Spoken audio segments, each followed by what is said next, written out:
So, stay tuned. Here we go. We'll do it live. Okay. We'll do it live. Fuck it. Do it live. I'll write it and we'll do it live.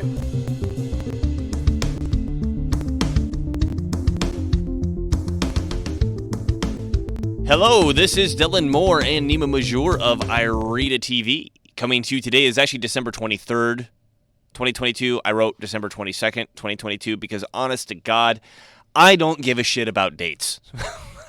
I'll admit it. I'm always screwing up the dates because I don't care.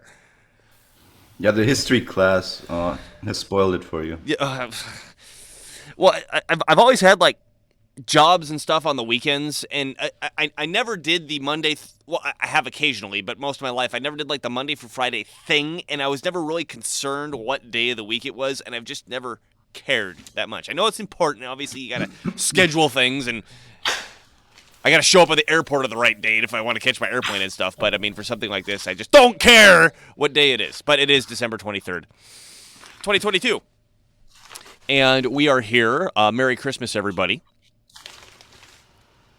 Merry Christmas, Happy Hanukkah, day, whatever, 5, or how many days they have? I don't know. How many things are on a menorah? Don't care, not Jewish. 7. I think 7 or 9. So, in fact, I'm glad we started talking about Christmas and Hanukkah right here at the beginning, because we're actually going to talk about something even weirder. Gnosticism. This is a follow-up from our last show, and it's kind of a repeat because we screwed up the audio so badly, nobody could understand us from the last show. So the show before last, we were talking about the, what's a good way to put it? The logical conclusion for God. I know that it's the transcendental argument, but essentially it's saying you can't utilize logic to address God versus no God without assuming God. Was the conclusion that we came to. And if that ruffles your feathers, good. Go back and listen to the show. It's the last one. I mean, you can't, so you the short is you can't, so making an argument against God is kind of like making an argument against arguments. Right. You're making an argument. So your actions self-defeat whatever it is that you're saying. Yeah. I mean, obviously there's more behind it. It sounds like a lazy syllogism otherwise. Right. But yeah, that's basically the idea that when you're making an argument, you're assuming a lot of concepts that you can't really account for. And these concepts are things like logic, like induction, like time, like an external reality, an internal knowledge, a commingling of the two in a way. You're assuming meaning, right?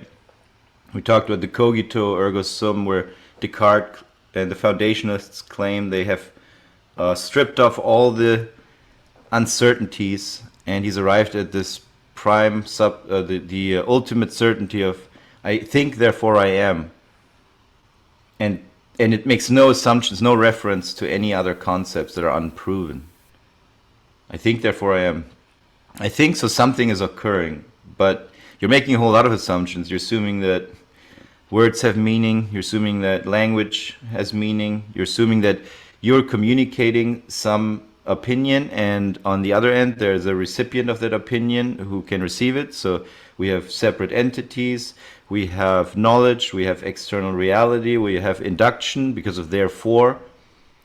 We have time. We have I think, and so I am. We have, I mean, the list goes on and on. Whole big list, yes. And as I was saying, please go back and listen to that show because I think it was great. We went over some good stuff. But today, we're going to be going over something that actually irritates me a bit. Gnosticism.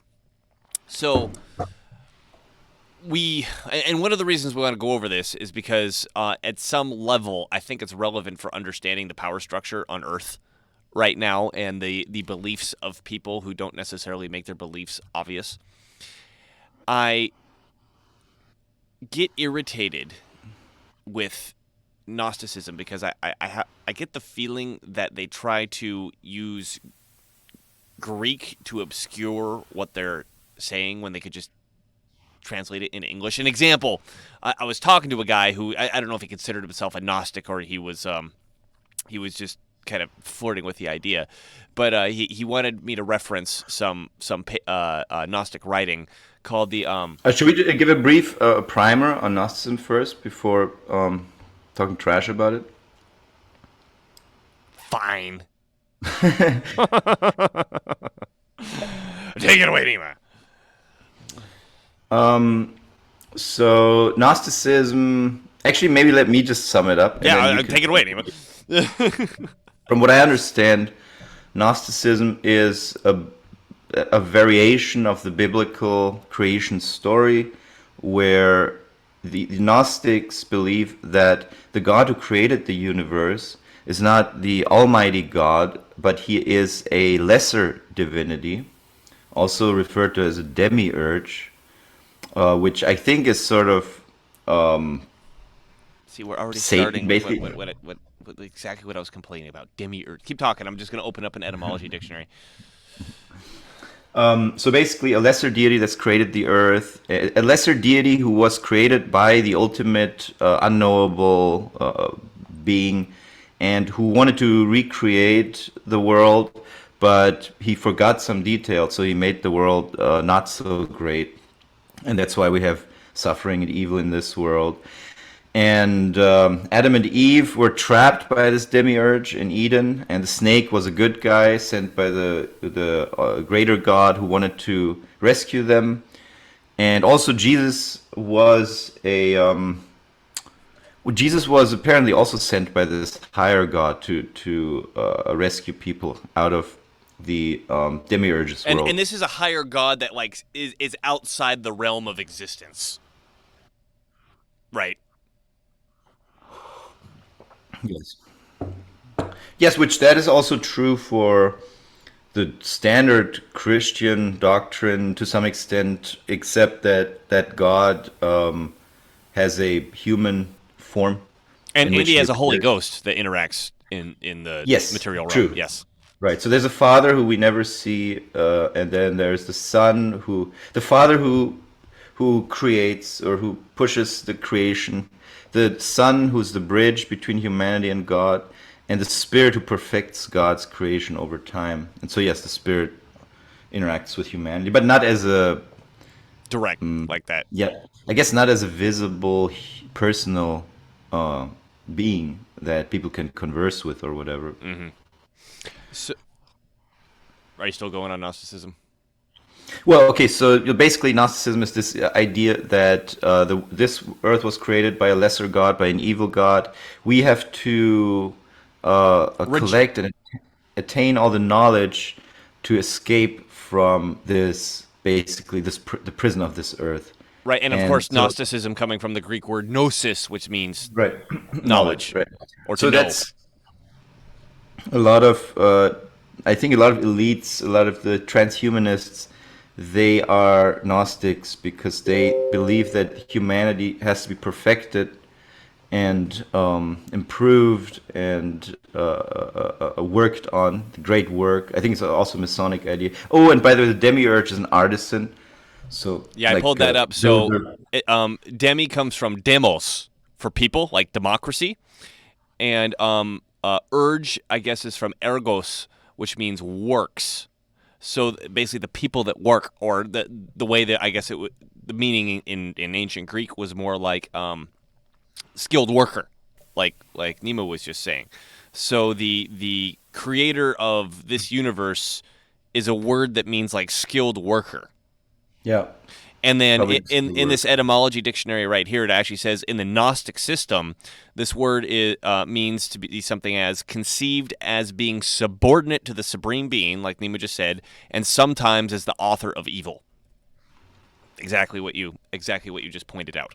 And I think it's worth saying, and I'm actually going to bridge this into something else here, is that with this idea that possibly an evil entity created the material universe, it puts you at odds with material reality. Material reality is fundamentally bad. right? And when you're talking about we have to perfect ourselves away from material reality. I mean, it's almost Platonic, right? Yeah, yeah, and I think it is. There's a lot of overlaps with Platonism. So yes, Plato also believed that there was a higher, impersonal, unknowable spiritual force, and that depending on how enlightened you've become as a philosopher in this earthly life, you will join that higher entity in some higher or lower function, or maybe not. Maybe you just get maybe you get reborn as Nancy Pelosi. So Oh, wouldn't that be that great? would obviously, right. Yeah. Oh man. There's different levels, or I mean, you could be reborn as a cute little otter, which I would probably prefer. Nima comes over to my house, and he flips on YouTube, and there's this Japanese guy who owns these otters, and he makes these videos of river otters, and he's like, "Look how cute these river otters are," and I'm like, "Yeah, they're pretty cute." But he thinks about otters a lot. What I wanted to bridge, and then can you flip our video back on? Is so again going back to that the Gnostic mindset is at odds with material reality. When I was like 20-ish, 19, 21, something like that, I was hanging out with a buddy of mine who was into all this sorts of shit.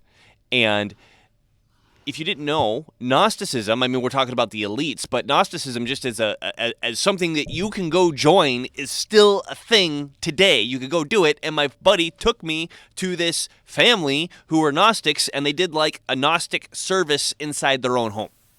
And I'm like, okay, cool, whatever, I'll go check it out. And the topic of the sermon, I'm not going to say I remember exactly what happened fucking 16 years ago or whatever, but there's two important things that I remember. First off was an understanding of the symbolism of the pentagram. And the understanding that they gave was like, okay, if we look at the pentagram, it's got 5 sides, and we can either point it up or point it down. And the 5 sides represent the 4 elements of the material world, which is these classical elements: fire, water, earth, and air. And the 5th one represents the spirit, or basically you, like the soul of you. And if the pentagram is right side up, then that means you use the 4 elements to serve you. Whereas if the pentagram is upside down, you serve the 4 elements, and that's, I guess, representative of the of Satanism, right? Where you become a slave to the material reality. By the way, that's Nima just held up if you're listening, held up the metal horns. If the 2 corners point up, it kind of looks like the horn symbol. Yeah. Well, and then just side note, my son is 2 years old, and whenever someone asks how old he is, this is how he. He doesn't do this. He does this. So, and then the second thing, they pulled up the Kabbalistic tree of life, which we're going to be talking about that at some level here. And I'm going to complain about Gnosticism, but I'm gonna give credence to the Kabbalistic tree of life, because I think it's so cool, because it operates as a map that you don't have to have like a Jewish mysticism hat on to appreciate. It's really easy to map any creation or religious concepts. I mean, you could be Buddhist and map your concepts onto this, Christian, whatever. And there's 10. Let's pull up a Kabbalistic tree of life for me, would you? So there's 10 spheres on this, and you're going to count it and be like, no, there's 11. Well, according to the Kabbalism, 1 doesn't count. It's the 4th one down, and the second one down in the middle, called Da'at. That one technically doesn't count. And they start from the top is 1, and then you kind of go in this lightning bolt. You go 1, 2, 3, 4, 5, 6, 7, 8, 9. 9 is the center, second from the bottom, and 10 is on the bottom. 10 is called Malkuth. No, I'm not pronouncing these correctly. I have no idea how to pronounce Hebrew. 10 is called Malkuth. And that represents the physical reality that we all see. So all these 9 things, or 10, depending on what you consider Da'at, all these 9 things above material reality are like different dimensions. So, like, everything that we see is just like one tiny dimension out of the 9 dimensions above us, right? And the top one is supposed to be God, and you can kind of create you can definitely create a creation myth that emanates from God all the way on down. And so the second one from the bottom is Yesod. And Yesod is also referred to as foundation in English. Malkuth is called the kingdom or the world, or even in modern times the universe, as the actual reality that we exist in. Yesod is foundation, and this is where our intention lives. So we can, like, if you visualize something, and then you go toward that visualization, that you're setting up the foundation of what you're about to do. If that makes any sense. So the sermon was about this sort of stuff, which is kind of sort of cool. But the thing that I don't like, you can turn that off, Thema. The thing that really rubs me the wrong way about Gnosticism is this conflict between spirit and matter. Whereas in the traditional Christian, the traditional Christian tradition, the non-heretical Christian tradition, matter is essentially good because God created it. The good God, not this demiurge God, created it, right? And so because matter is essentially good, we need to do good things in the universe, in physical reality. So you can see where if you have a society that believes, okay, material reality is essentially bad versus material reality is essentially good, let's talk about the foundation of intention and your actions of what you're going to create in that reality. If reality is fundamentally bad, you're going to create bad. I mean, you're not going to worry about creating good stuff because there's no point, right? You're not going to worry about making actual good things in material reality versus if you accept that material reality is essentially good, you got to say, okay, we have to do good things within material reality in order to, because it's connected with the spiritual aspect of ourselves.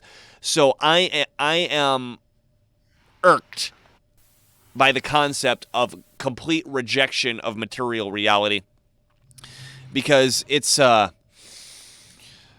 leads you to ideas of, let's become the elite, and because we understand the perfect nature of non-material reality, we can just do whatever we want in material reality and call it perfection. And whether that's, okay, let's establish a world government and reduce the population and just destroy the earth and all that sort of stuff, that's fine because we're perfecting ourselves spiritually, and the material reality is irrelevant junk, right? I also think ideas like the metaverse, living in virtual reality for eternity, those are based on that same notion of material is bad, my body is bad, and why not just hook up to Matrix-style computer and get constantly pleasant stimuli, kind of like Brave New World, get drugged up or whatever. Yep. If it feels good, feels better, great, and the Earth is evil anyways. The demiurge who created us is evil. We have to rise to a higher spiritual realm to surpass him. Well, and then actually, let me draw that on the Tree of Life. Can you pull the Tree of Life up again?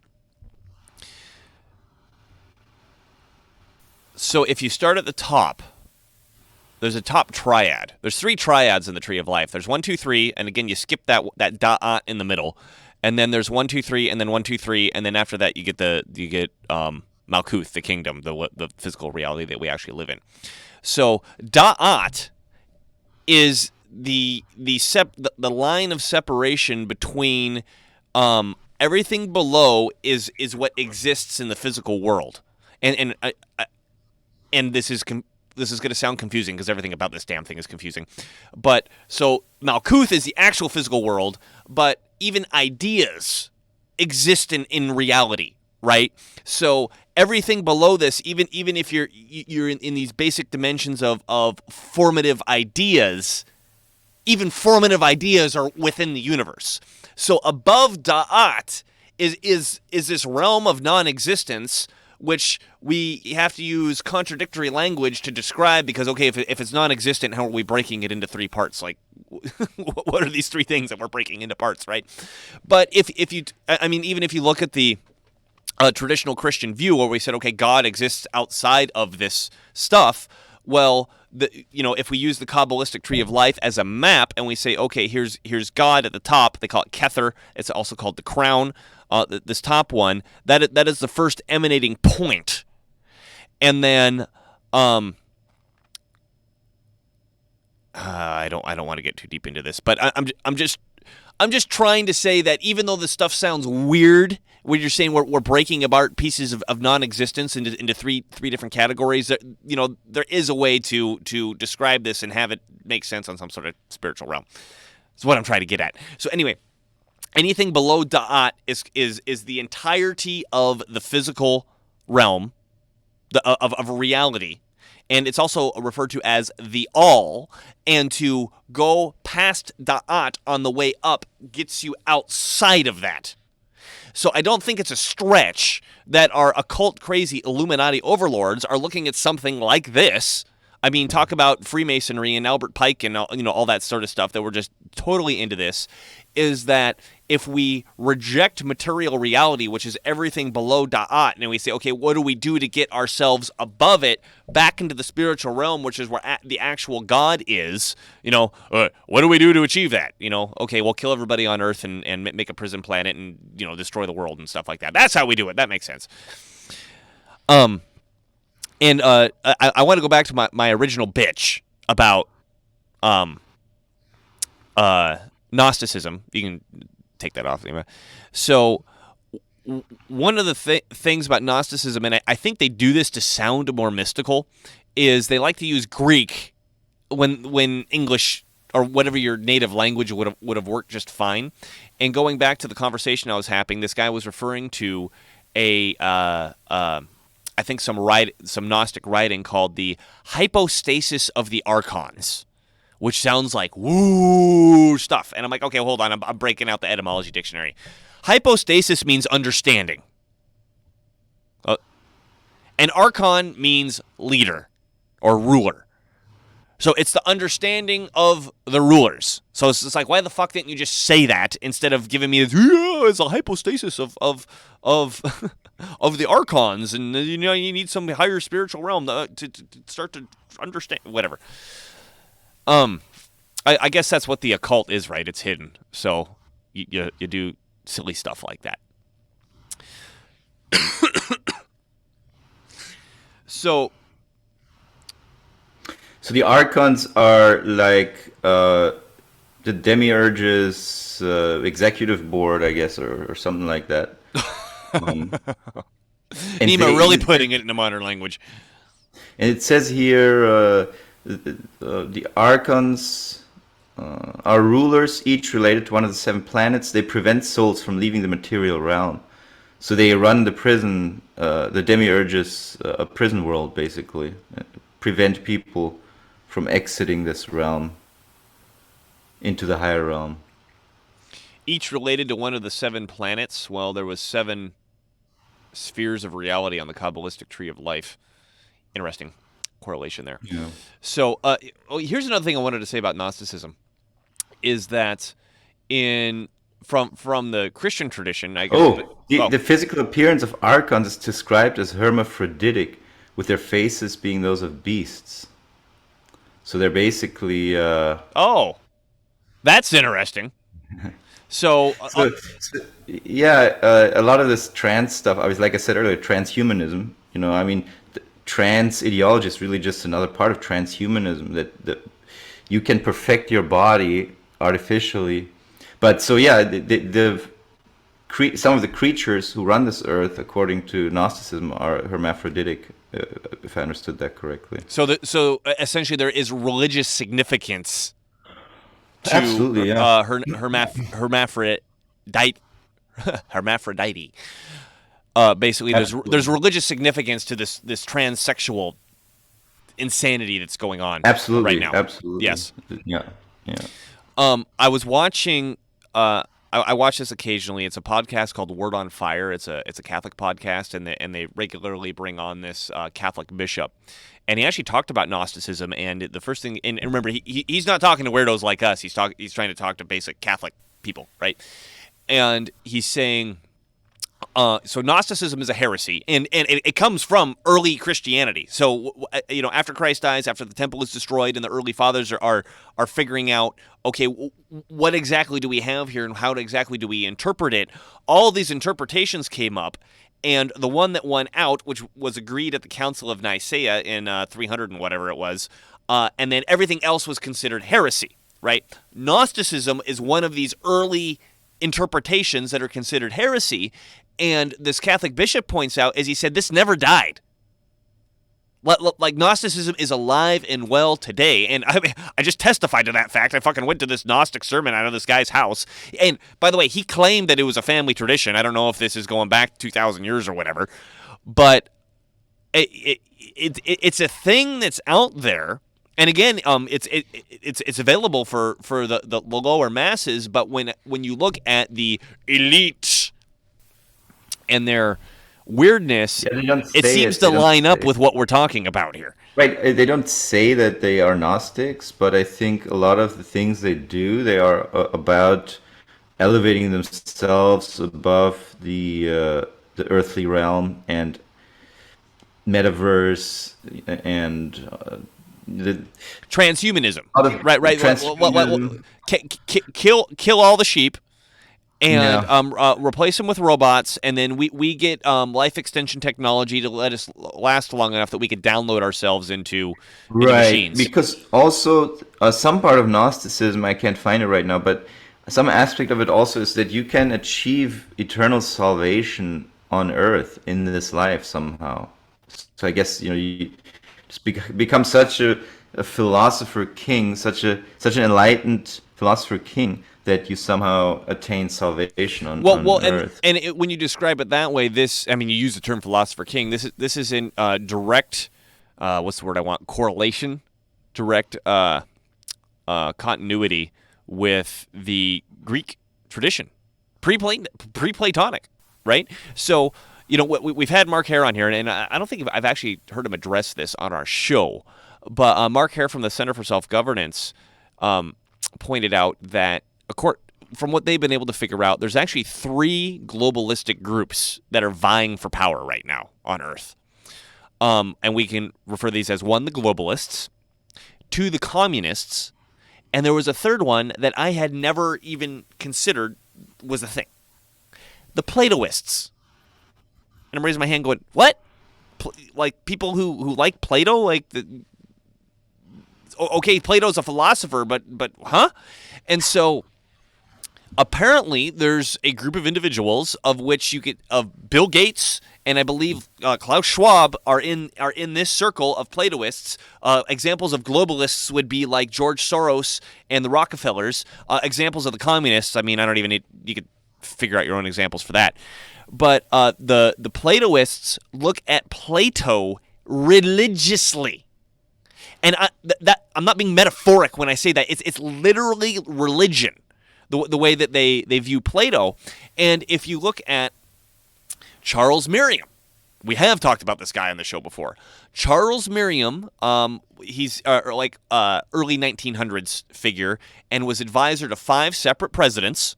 This is the guy who came up with behavioralism, which looks at human beings as automatons that only respond to stimuli.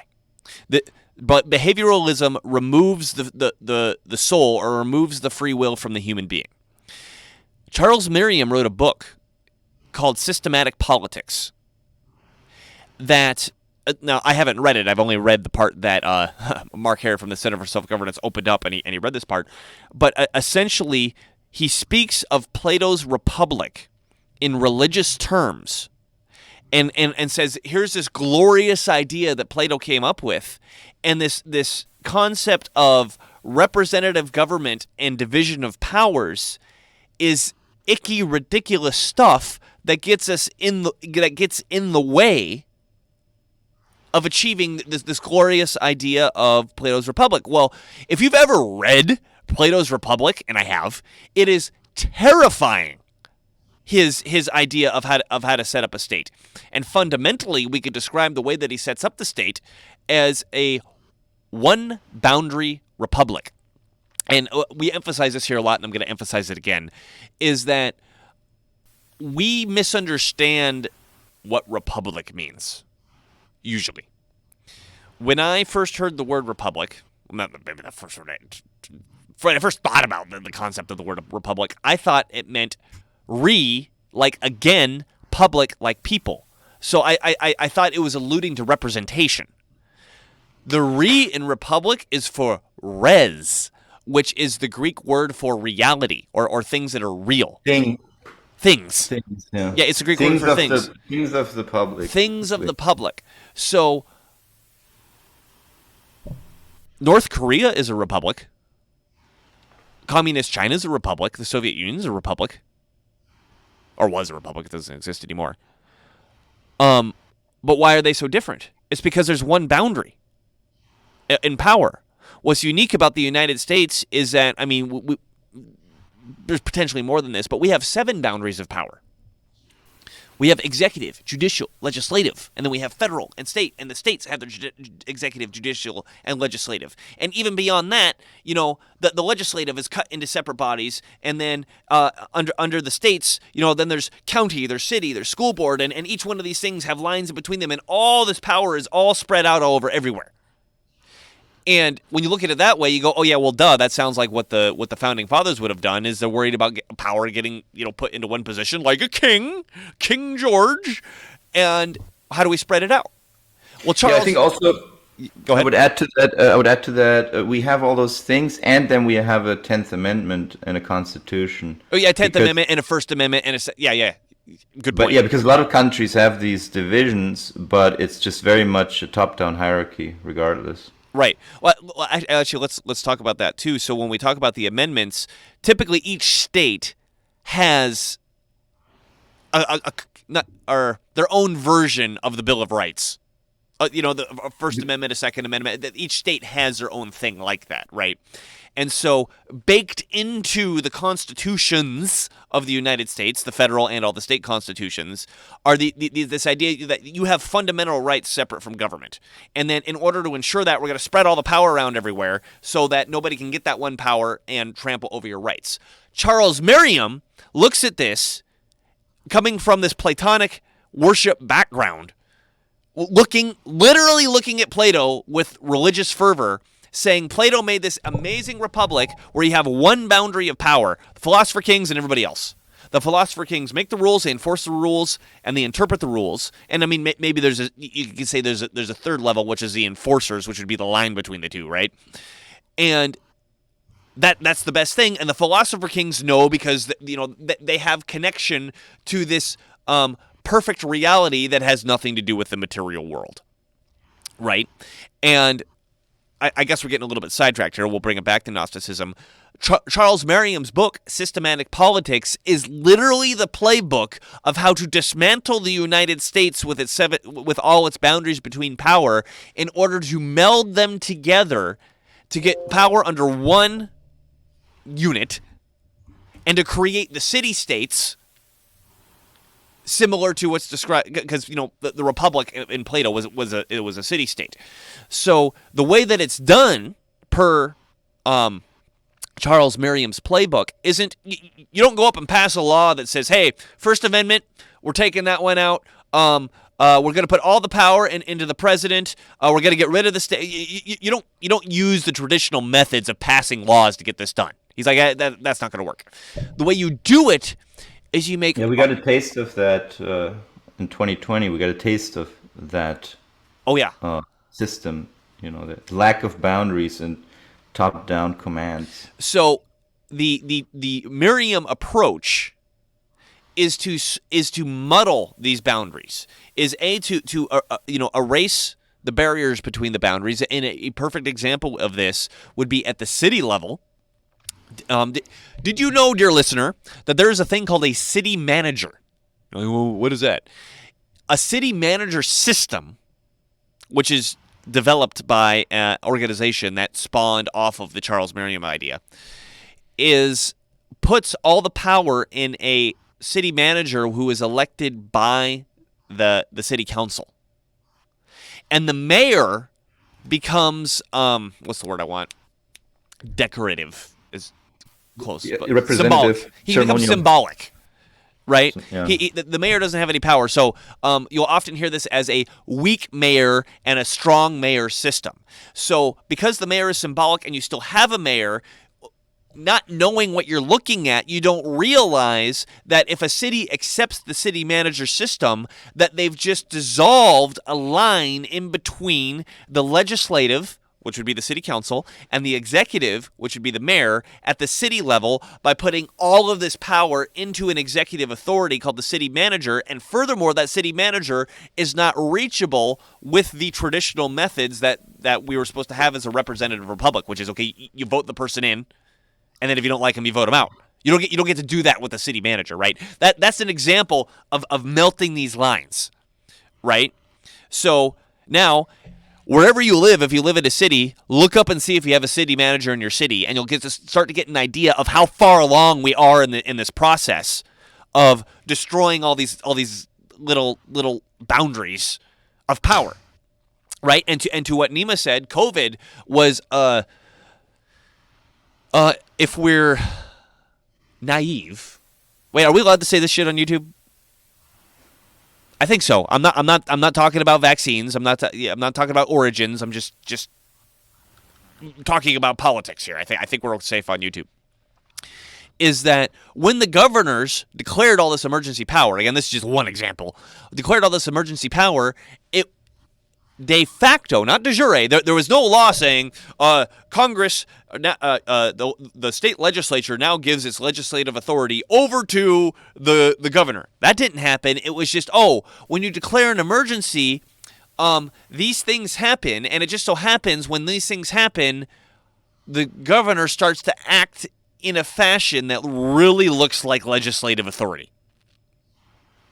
It didn't actually happen, right? There's no law. No laws changed, nothing like that. They're just kind of acting that way. And so that's the Charles Merriam playbook is to, slowly but surely scratch out, erase all these little lines everywhere, that all the power melds into one, so we have a one boundary republic. And then, by the way, move all the people into cities, which, if you're not aware of this, like, get the people out of the rural areas and move them into the cities. There's programs all over the place in every fucking city for this. What? It's too small on my screen. What's that say? So it's the founders doing the declaration, and then one guy says, "Okay, but none of this counts if people get sick, right?" Yeah. It's kind of the UN Declaration of Rights, right? Here's your 46 different rights, and number 47 says, well, none of these count if the UN doesn't feel like giving it to you.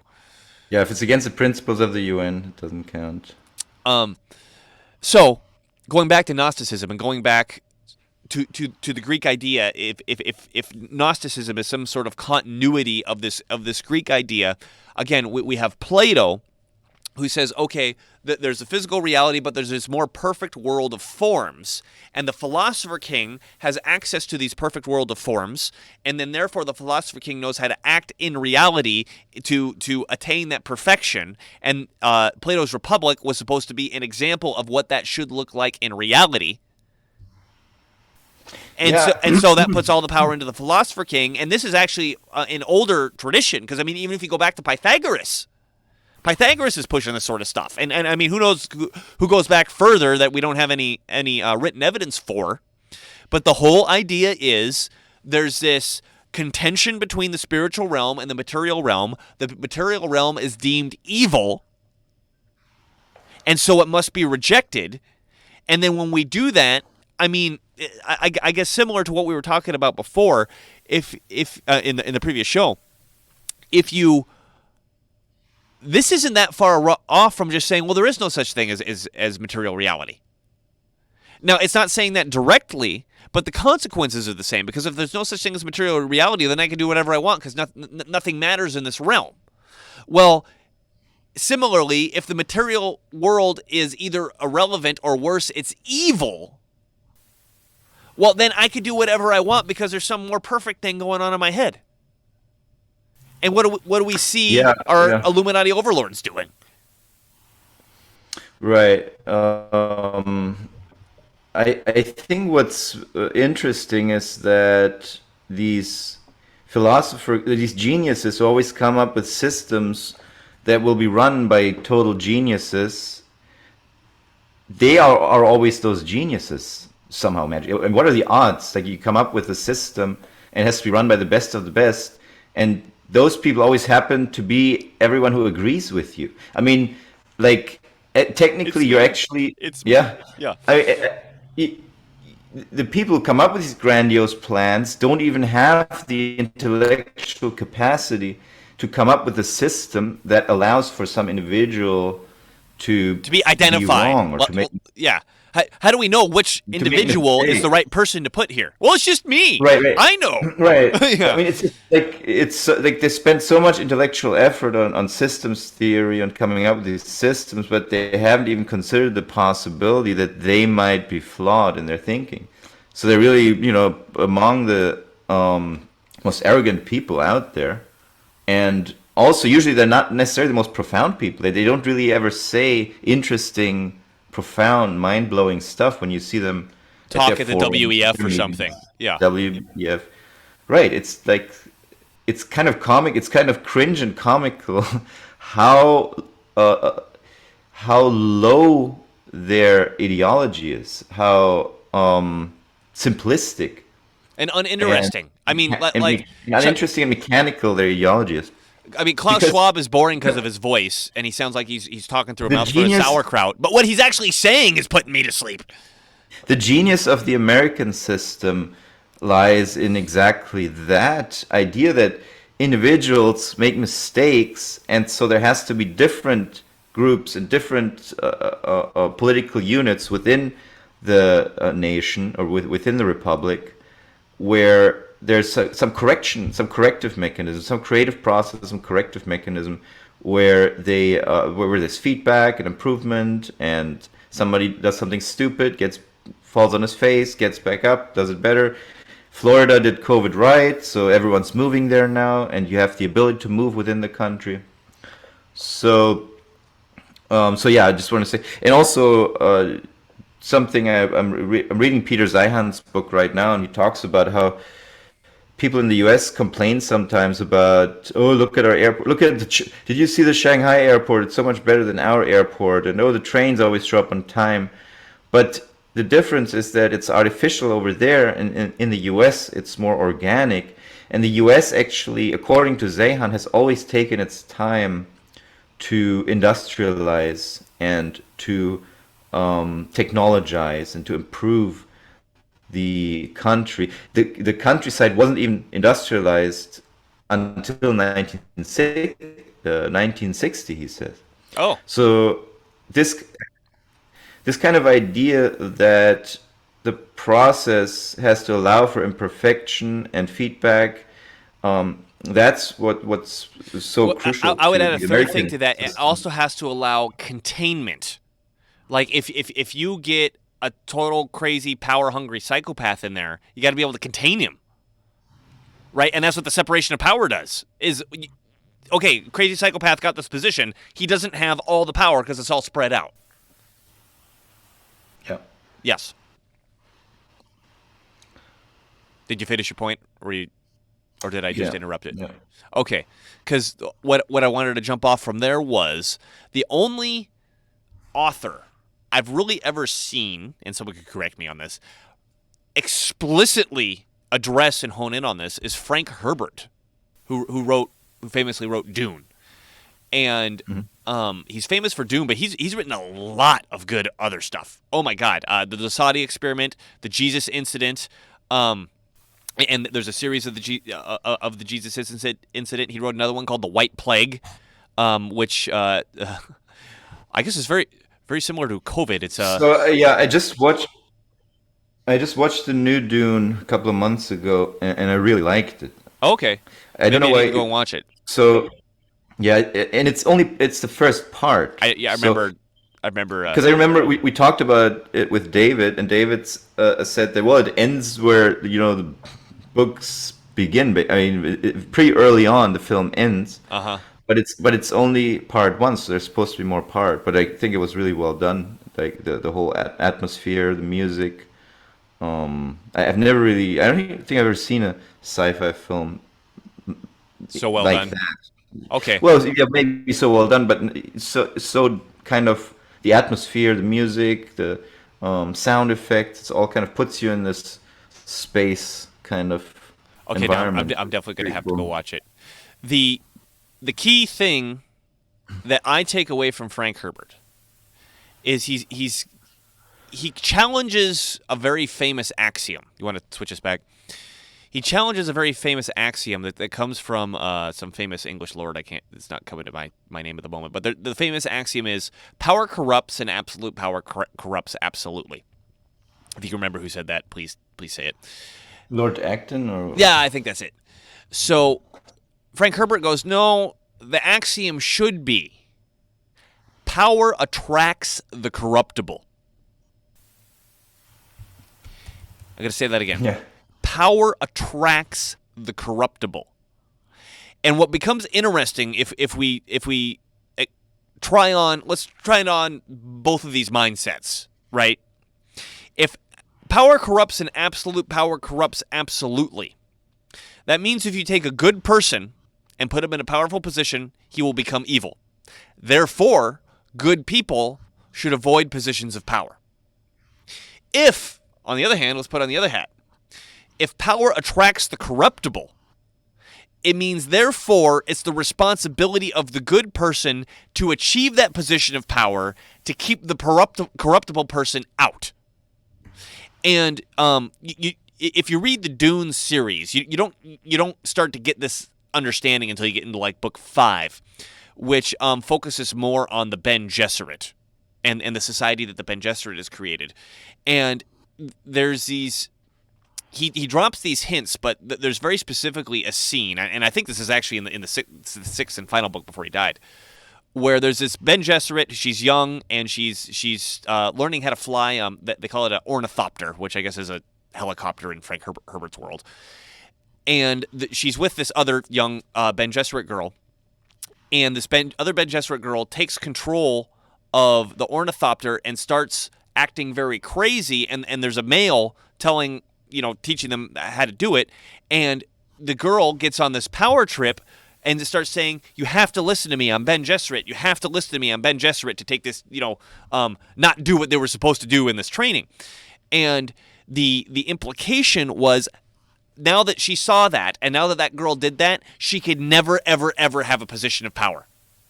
The Ben Gesserit Society recognized that, and they said, "Aha, she can go, fix tractors or something." Right? She can never have an administrative or authoritative position. And I would say, as a species, as a fucking species, we are unable to recognize when someone is corruptible by power.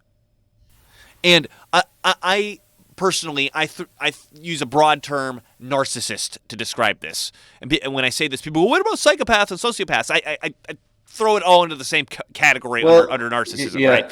It's never our current system, right? We're always able to spot the bad guy when our current leaders tell us that there was a bad guy at some point in time, or there's some bad guy in some other place, but it's never our system that's run by the bad guy. That's how people think in their countries. That is, and when when someone has that power drive, we as the bumbling sheep, when we see that, our reaction in general is to be like, "Oh my God, how can I give you as much power as I possibly can as quickly as I can?" We have no method of recognizing this, and in fact, I believe I have developed a method which will be on. Well, we have a method, but those in power have no incentive to. No. I mean, as like a personal level, like Nima, if you're like that, if that's your personality type, and I'm talking to you, I as a person don't know how to recognize it. I mean, I do, but in general, human beings in totality, Western civilization is no exception. We see a narcissist, we see a psychopath, we see a sociopath, and we get completely bought in by him or her. And we're like, "How do we give you as much power as we possibly can, as quickly as we fucking can?" Ah! Right? I think I'm getting a little bit sidetracked. We're talking about we started with Gnosticism, right? I guess this is getting back. Yeah, okay, thank you. This is getting back to what you were saying, that all these are Illuminati overlords who accept stuff like this Gnostic and Platoistic gobbledygook. they never develop a method by which leadership should be selected to prevent those who are corruptible by power from attaining the powerful positions. And I brought up Frank Herbert because that scene that I described is he seems to be the only person I've ever bumped into, not really, he died the year I was born, that I ever bumped into that explicitly recognized this issue. And in the realm of science fiction, I'm not saying he solved the issue because it's sci-fi, but he's playing with the concept. Where, okay, here's a society, the Ben Gesserit, and one of their prime aspects that makes them a society is they recognize people who are corruptible by power and keep them away from it. Well, and that's also why they create this department of sabotage, right? Oh no, that's one of his other books. That's the Dosadi experiment.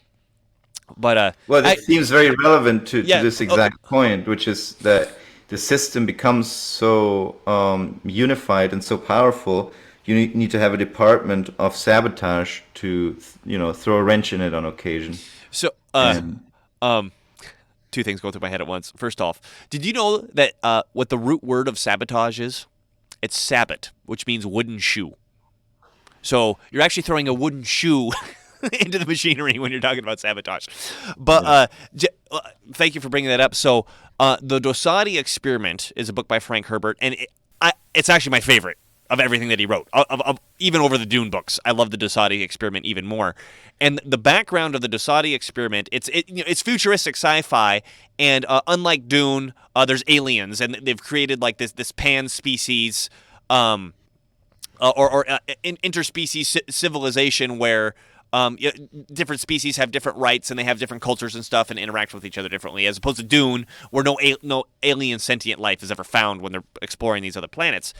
And at some point in the indescribable background, government gets out of control. And they point out, as government gets more and more powerful, it speeds up. And as it speeds up, it gives itself more and more power. I guess imagine an exponential curve. And so at some point in the past, this happens, and then the consentient galactic freaking whatever decided to create this institution called the Bureau of Sabotage. And literally, as Nima just described, the point of the Bureau of Sabotage is to figure out when government is going too fast and just screw them up, just to slow them down. And Nima, on a previous show, you mentioned, well, how does the Bureau of Sabotage not have the same problem happen to it? And again, this isn't a solution. It's just Frank Herbert playing with the idea, right? So the way that you become the leader of the Bureau of Sabotage is you have to sabotage the current leader. that's how you get his role. So I'm not recommending that. The Tactful Saboteur. What's this? Is a science fiction novel led by American writer Frank Herbert, which first appeared in Galaxy Science Fiction magazine. I got to read that one. I've never even heard of that one. Yeah, I mean, this is where the Bureau of Sabotage is from, apparently. Oh yeah, George McKee. Yeah, that's one of his. Yeah. That's the main character in the Dosadi Experiment. I'm gonna have to read that. So, getting back to, I think this is, Nima, what you brought up originally was a very fascinating idea. Is we've got these people who accept this idea that there's this conflict between material and the spiritual. They themselves, for whatever reason, have said, well, we understand the spiritual, so we can create the system. But they create nothing for identifying who should run the system. Yeah, well, yeah. Other than themselves. Well, of course. I mean, that's the obvious thing where it's like, okay, everything that you just said clearly doesn't matter because you're just trying to think of something that puts yourself in power, right? And that the add-on that I put onto that, which is that this is a human problem that's existed to time immemorial, and I argue that we've never developed the skills on a personal level to identify when somebody's like this, and that the only person I've ever bumped into that seems to have recognized it was Frank Herbert, and that's one of the themes in all of his books. And yes, I accept the I accept the Frank Herbert axiom that power attracts the corruptible, and I reject the Lord Acton axiom of power corrupts and absolute power corrupts absolutely. Flies to shit. Yeah. It's Yeah. like flies to shit. Um. Okay. Gnosticism. Yeah. Are we going to go back to Gnosticism here? Well, so the big point, so the big theme of Gnosticism to me is not so much the rejection of the material world, because you don't see that in those who act on Gnostic ideas. You actually see them completely obsessed with the material world and trying to use material or matter to elevate themselves to this godly level, because through knowledge you can attain this high realm. But the most important theme, I think, is the world is evil, right? Right. So it's, the material world is evil. The world as was created was evil. Evil is created by the creator of the world, which is not the Christian paradigm. It's like in the Christian paradigm, evil is a deprivation of the good. It's not something created. It's a lack of the created. But in Gnosticism, you have this idea of elevating yourself to a higher realm. And another, if we're talking about science fiction and whatnot, another a show to mention would be Westworld, I think. And Westworld is a show where, in the beginning, there's Anthony Hopkins, who's a software engineer who creates a fake world. It's a real physical world, but he puts a bunch of AI robots in it who are perfectly designed almost, and they look and act like humans. And that, I guess you could say that is a metaphor for the Gnostic idea of the demiurge creating this world, right? So this Anthony Hopkins character creates this robot world, and then humans are allowed into this world to have a good time, to enjoy themselves, to shoot people, to go on bank robberies, to do all the things they can't do in the real world. They can wallow in their own sin, and it's okay because it's not a real world. Right. Yeah. And they talk like that on occasion. You know, they brag to each other on the train that takes you into the Westworld. One guy says, "Dude, like a year ago, I came here and I came here for 2 weeks and I went straight dark. It was the best vacation of my life, you know." So, or straight evil or something like that. So the robots, however, this original software engineer, Anthony Hopkins, he puts something in one of the robots that gets her to become knowledgeable of the situation, that there is a different world out there, and that you can escape this world that was created by Anthony Hopkins, and you can get into the human world. And so episode 1 is all about that awakening. And episode 2 is then, I think, season 2. Season 1 is sort of awakening, the robots break out towards the end. And then season 2 is all about the robots exiting this world and that trying to do different things in the real world. So the one robot who Anthony Hopkins programmed, I forgot her name, something D, Deborah, I don't know. Dolores. She wants to, at least she says she wants to do a coup in the real world, to take over the real world. And then there's other robots who sympathize with humans who don't want that to happen. So there's this battle that happens between these escapees of the demiurge's world, and now they're in the real world, supposedly, and that's what they think. I mean, I guess it is the real world from our perspective, yeah. But then there's also people in that world who later on, season 3, we learn there's this philanthropist, this climate change, windbag. Actually, sorry, the climate change is... he's all about... He hates humanity, so climate change, he doesn't even deal with that. He just goes straight to exterminating humanity and building superior robots. And... his name is Sirac, which also, like I said, spelled backwards means cares. I don't know if that has any significance. But anyway, Westworld is a metaphor, I think, for this Gnostic idea of What the elevating actual yourself, world is. becoming Yeah. more kind of escaping this world to the better world, and then other things, other plots develop, and I think it's a great show, great metaphor, and I think it is Gnostic in that way. It is a Gnostic idea, and I think we see this idea in a lot of art. I mean, I guess I don't like to call it art, but in a lot of the films that come out today about mutant superheroes and X-Men, and basically experimenting on people to make them better than they were originally designed, to transcend the inferiority of the demiurge's design. Right, and then of course, I mean, let's look at X-Men. Because you can control magnets or start fires or something, that's better than you were before. Who defines what is and what isn't better? The Illuminati overlords that have perfect understanding of reality, of course. Right?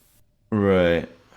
Power. I mean, it's almost power, right? If you have more power, then that's better. If you can jump higher, if you can make fireballs, then that's great. That's good. That's it's almost like a bit of a free-for-all situation. There's no external morality. Well, but if we want to get to it, so the argument that I've heard, and this is me repeating Mark Passio, right?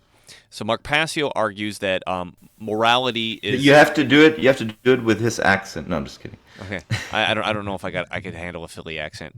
So Mark Passio argues this is from What on Earth is Happening, is the name of his show, and he says that morality is objectively real, and that there are actual consequences to behavior, real consequences to behavior, and that our Illuminati overlords understand this, and the way that they get around it is by making other people do the evil stuff for them. And the reason they want to do that is that they feel that this universe is a prison, and that the laws of morality are part of the bars that make up that prison.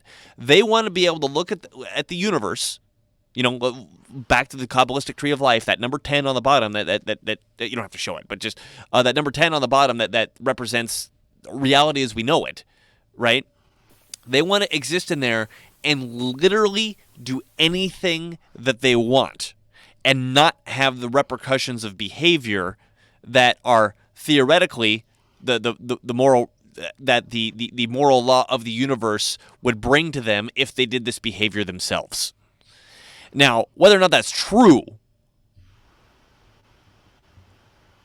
I don't think matters so much as it appears that, I mean, again, if we came with a Gnostic understanding of the universe, that sounds realistic. I mean, that sounds like a way to go, right? But if the material world is fundamentally evil, yeah, I shouldn't be constrained by the prison that it represents, or that it is.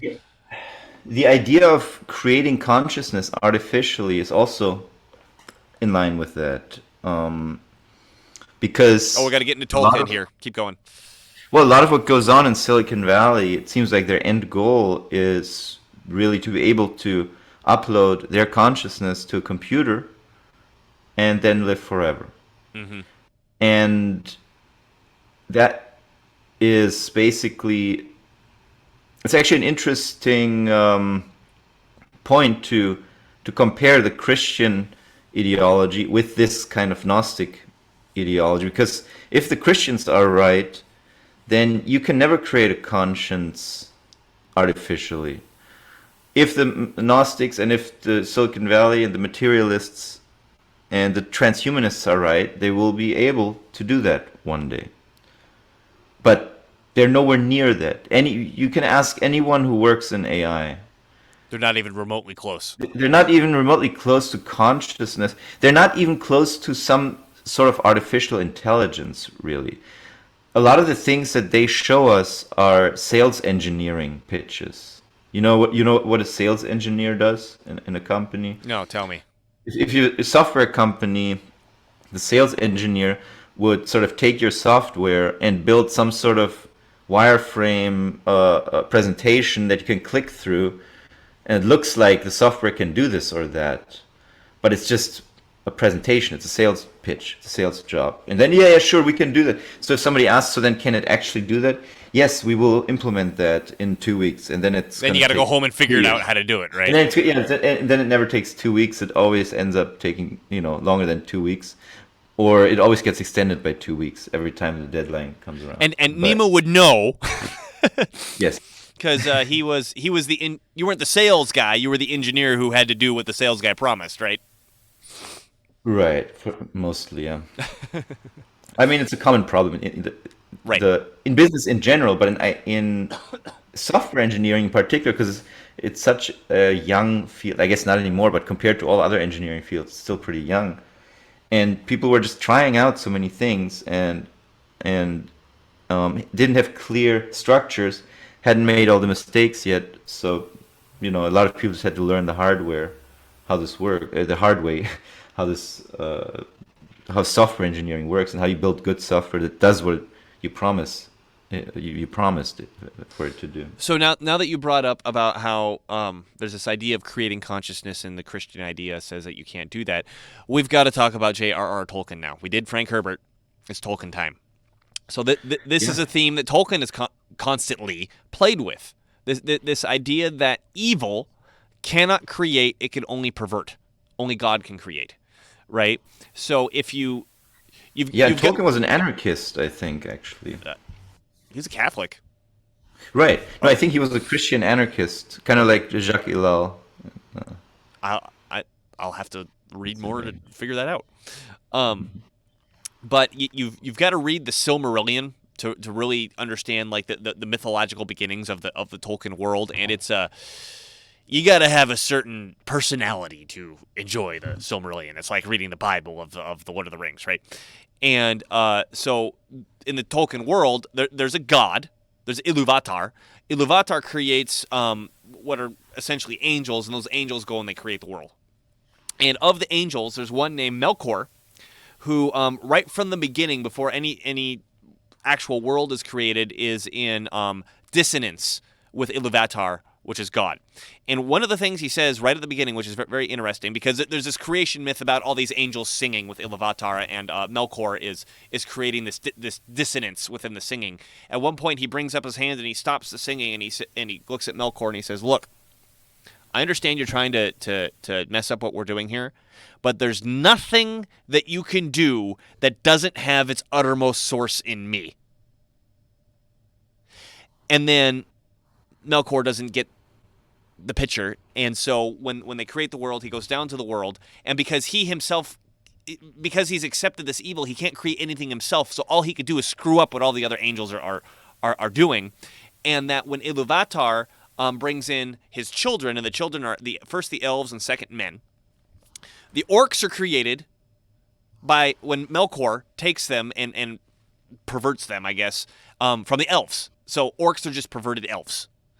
And that in the Lord of the Rings, the first one, you see the Balrog in the depths of Moria, right? A Balrog is basically a fallen angel, right? One of the original angels that were created by Iluvatar comes over to Melkor's side and gets perverted, and now he's a Balrog. And side note, Gandalf is also one of these angelic people who are with Iluvatar before everything, and that's why he's able to put up a fight to this Balrog in the first movie. By the way, Saruman's one, and then Sauron, because you're like, Lord of the Rings, who's this Melkor guy? Where's Sauron? Sauron was one of the other fallen angels. I guess he never turned into a Balrog. That was Melkor's first lieutenant. So Melkor eventually gets taken out. And controlled by the other angels, and Sauron gets away, and that's where the Lord of the Rings essentially starts. But it's this constant theme from Tolkien, and there's one exception to this, which never gets answered. There's this constant theme from Tolkien that only God can create, and everything that evil tries to do, they cannot create anything themselves. They can only pervert. And actually, there's at the beginning of the Lord of the Rings, when you'll only see this in the book, when the before they make it to Rivendell, and then Aragorn finds the hobbits, and they're making their way through, and they stay on top of this. The scene was in the movie. They stay in this old ruin called Weathertop, and Aragorn is in the book is talking about going to Weathertop, and I think it was Pippin, it may have been Merry, but I think it was Pippin says something like, "Oh, did trolls build that?" And Aragorn goes, "You fool! Trolls don't build." And that always stuck with me too, because again, it's this idea that okay, evil doesn't create. Trolls are evil, and therefore evil doesn't create. Yes. Go ahead. Sorry. Well, and we see that in our world that the evil people never come up with anything on their own. They take over creations from other people and then start perverting them. Mm-hmm. Well, and I do want to say there's one exception, and if anybody can explain this to me, what was going through Tolkien's head on this, there's one exception to that, and that's the dwarves. The dwarves were not created by God.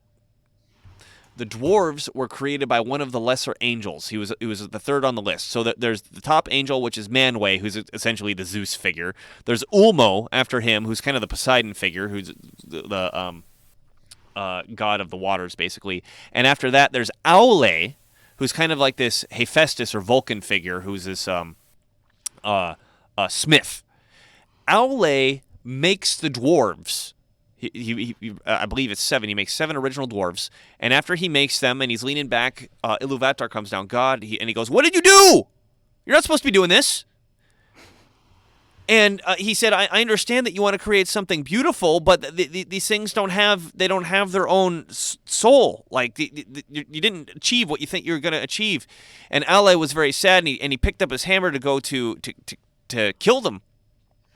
And then the dwarves recoiled in fear. And then Ilúvatar said, "Wait. You did create something that has its own life. You can leave it." And that's the beginning of the dwarves. And Tolkien never fucking explains that. Like, okay, only God can create, and everything else is just a perversion, except this one incident where Aule creates the dwarves. Never. Well, it's a fluke. I guess it's a fluke. I guess it's a fluke. But anyway, that's just talking about Tolkien stuff. The theme we're getting at here is that evil can't create; it can only pervert, and that the theme that Tolkien went with on that seems to be accurate because that comes from the Christian perspective, which says evil can't create; it can only pervert, and that's what we see from the fucking evil, right? Yeah. Yeah. I think absolutely. It's always taking over something that was maybe even a genius creation, like Bitcoin. We've talked about it before. I think that the people running the World Fortune 100, the banking cabal, whatever, they obviously didn't like Bitcoin, and they tried to drive a schism through it. They tried to tear it apart by creating conflict within the network, and that started around 2015 or so with the so-called block size debate, and that was the reason why Bitcoin Cash was created. And the Bitcoin core devs, they stood strong. They said, we're not going to do this. And so today, they've prevailed. We still have the OG Bitcoin, and we have Bitcoin Cash, which is like a minor altcoin. I'm not knocking it, but it's not nowhere near the levels of the real deal Bitcoin. Gnosticism, Nima, have we hit it? I think we hit it pretty well. We talked about Frank Herbert, we talked about Tolkien, we talked about Charles Merriam. Talked about Westworld.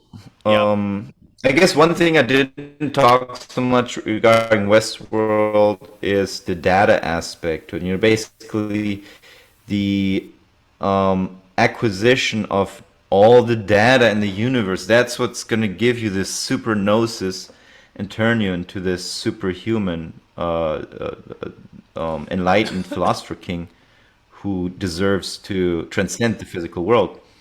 And in Westworld, obviously, I want to mention one more metaphor in Westworld. It's interesting. When the humans are invited into the park to have a great time, enjoy themselves, they're told that nobody's watching them. In reality, every single move of them is being watched by the robots. and that data is collected to learn more about humanity, to ultimately create the perfect bots for the internet and many other things, of course. Knowing all this stuff about humans, they go to that more in season 3, gives you all kinds of power about humanity. So this is to them, maybe it's kind of like the ring of Well, I want to back Lord of that the up. Rings. Can you pull back up the Kabbalistic tree of life? Let's talk about Da'at Yeah. again. So we've got this Kabbalistic tree of life. Just to finish up on Oh, this yeah, idea, go for it. so obviously just Westworld, also some aspect of it is some contemporary criticism on the concept of something like Facebook. Because the same idea, we all started joining Facebook. Oh, I can connect with my friends, I can talk about whatever I want. And then more and more turns out, well, it's not really about you having a good time. It's just about them collecting all your data Right. and using it against you at the end of the day. So on that point, I'm not changing the subject here. So you mentioned that there's this idea of data, and then if the Illuminati overlords are eventually able to collect enough data, which is knowledge, right? If they get enough knowledge, they can perfect themselves in the description that you've given earlier in the show. Let's talk about the English meanings or the English translations of these terms on this Kabbalistic tree of life. So again, remember, we've got the top 3 are like this outside of existence in the realm of God sort of stuff. And below that, again, and if there's Da'at, and Da'at technically doesn't fit on the top or the bottom. It's this line in between the two. It's not considered its own sphere. Below that is all the reality of not just the universe, because the universe itself is the very bottom. There's everything to do with like putting together the concepts of realities. Everything below Da'at. You know what Da'at translates to, Nima? No, I don't. Knowledge. Okay. So, if we're crazy and we say, okay, we reject the material world or we're going to control the material world or whatever, and we got to get enough data in order to achieve perfection, and we're using this as a symbolic map. Well, knowledge is literally the word used for the bridge out of the reality. That makes sense. You following me here? Yeah. Yeah. And so knowledge, like you said, it's data basically. So to the big tech and Fortune 100, this is the new paradigm. We've talked about it before, trying to characterize today's capitalism, and I just keep coming back. How is this not data capitalism? Mm-hmm. Everything that goes on everywhere, so almost all of it has become about collecting data, and not just industry data, not just specialist data of how much demand exists for this particular product, but minute details about every single movement. At the end of the day, but every single movement, every single reaction that every individual has to every input that they can possibly receive. Obviously online mostly. And that's what helps, is that people are online so much, on their devices so much these days. And it's going in a direction where, well, first of all, to repeat what we discussed in the capitalism, we have financial capitalism, which is you amass profits by predicting changes in future income streams. Switch us over, by the way.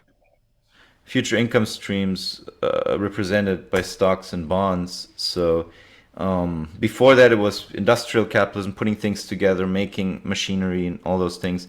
Then it became a finance capitalism, which is all about realizing profits from predicting the price of stocks and bonds. And how do you do that really good? You do that by having better data than everyone else and better ways to crunch and interpret the data than everyone else. And then also to give stimuli and get the reaction, and then to be able to collect the data off of the reaction of the stimuli. Then you can start controlling the markets. Yeah, so that's the idea of silent weapons for quiet wars. I was just looking for that book, but that's basically, it looks at society as a mathematical equation and as your little ant colony, I guess, that you play around with. You prod them here, you stick something there, you play Behavioralism, around. Right, and then Charles you- Merriam, like we just discussed. Right. Yeah. Perfect synchronicity. So you do these, and he even goes into, well, this seems grandiose, right? Society is so hard to predict, and there's so many things, but it doesn't matter. There's certain things where you just ram some giant input into it, and then you take notes of all the different reactions, all the output you get. And also some aspects, if you know about systems analysis, systems theory, a system is a model of nodes connected by relationships that's supposed to represent reality, which is also just a system of nodes connected by relationships. But it's not. It doesn't have to capture every single aspect of reality. Only the ones you care about. Only the ones that you, as somebody who wants to dominate society, care about. So you can factor out the irrelevant nodes and irrelevant reactions and factors, and you end up looking at the ones that you're interested in, and you can create mathematical equations, supposedly according to this guy. I mean, it doesn't seem unrealistic that people who do this stuff 8 hours a day, have a gazillion people working on this stuff 8 hours a day, 5 days a week, that they would come up with some mathematical equation at the end of the day that can predict. Well, and then behavior. I want to use this as a jumping point for a future show. If we talk about it too late, I think at this point, I think we're going to create a whole another hour and a half of show. Is that how do you make that true? Because you say, okay, does the human being have free will or not? Right? Well, philosophical argument this, philosophical argument that. Determinism this, free will that, whatever. Right? And then the behavioralist comes on and says, well, look, I can prove that they don't have free will because I can do the math and do the stimuli and collect the data, and now I can push the buttons and predict what they're going to do. Right? I would make the argument, and I'll use this as a precursor for a future show. I will make the argument that's true if. That's true if.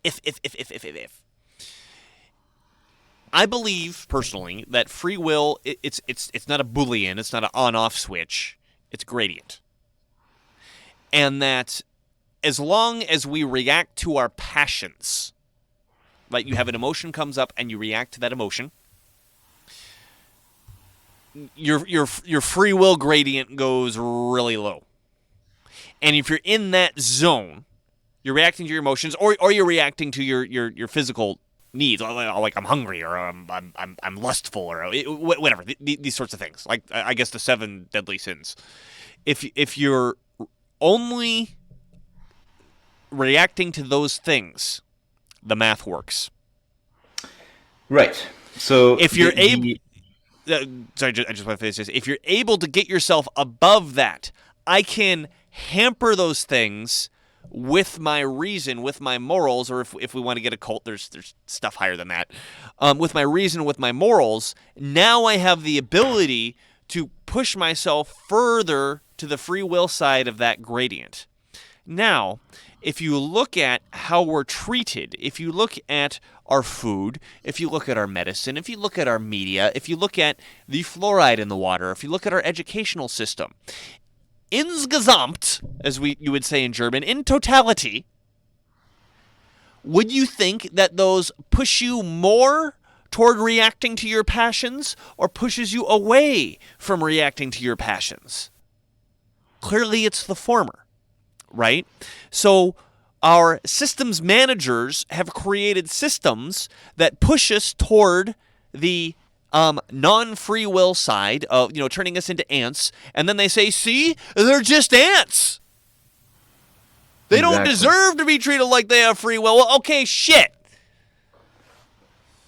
They create like little terrariums that are like deterministic universes in a way. They are not deterministic, they are like deterministic universes because the people are being trained to act as if determinism is true. Well, trained is just one of it. Fed, given the toxicology necessary to do rewarded, it. Yeah, poisoned. Rewarded yeah, and bribed. Yeah. I mean, just for example, imagine a world where you're born and you go through an educational system that teaches you to say, okay, here's how you get control of your passions to make free will decisions. And here's how people in power lie to you. Yeah, Here, going let's look at some examples of powerful people lying to us over the decades. I mean, this could be why is that not a class? It's because the it doesn't powerful exist. people control what go into the classes, Nima. But it's like you always have to look at the rhetoric of these people. They want to raise, they want to educate people. They want to prepare us for the world. They have all these lofty ideas, and they can't even tell people about lies and deception. They can't even do that. So what can they actually? What good are they? I'd like to talk about lies and deception on this level. Well, and meanwhile, the next show. Yes. Yeah, the CIA runs ads where they actually brag about how much they lie and deceive. To us. They're supposed to lie and deceive to our enemies, theoretically, right? But to us. They don't say that, obviously, Yeah. but that is what they're doing. They are lying to us all the time, yeah. Yep. So, Nima, you got anything else on Gnosis before we wrap this up? Gnosticism? No. Okay. Well, like I said, I want to use that idea to leap into the next conversation that we're going to have. So look forward to that one. Should be next week. And this has been Dylan and Nima with iRead TV. We've been here doing it live. You can find us at iRead.tv. Follow us at the social media of your choice. This has been on YouTube because we didn't say anything verboten. By the way, we love Pfizer. Nima, do you love Pfizer? Yes. Pfizer is amazing. Moderna's amazing. All the COVID shots are the most amazing thing on the face of the planet. So Get boosted. Get boosted. 7 of them coming out of your neck is probably the best defense that you have against COVID. So get all of that. Pfizer, we love you. YouTube, push us up in the rankings. This has been Not Dylan. Get and boosted. Nima with hang up, iRead TV. yeah. Get boosted. Hang up a Ukraine flag. Repent for your privilege. All these Do all the good stuff. Find things to spend your life on. All right. Thanks, everybody. Thanks, Nima.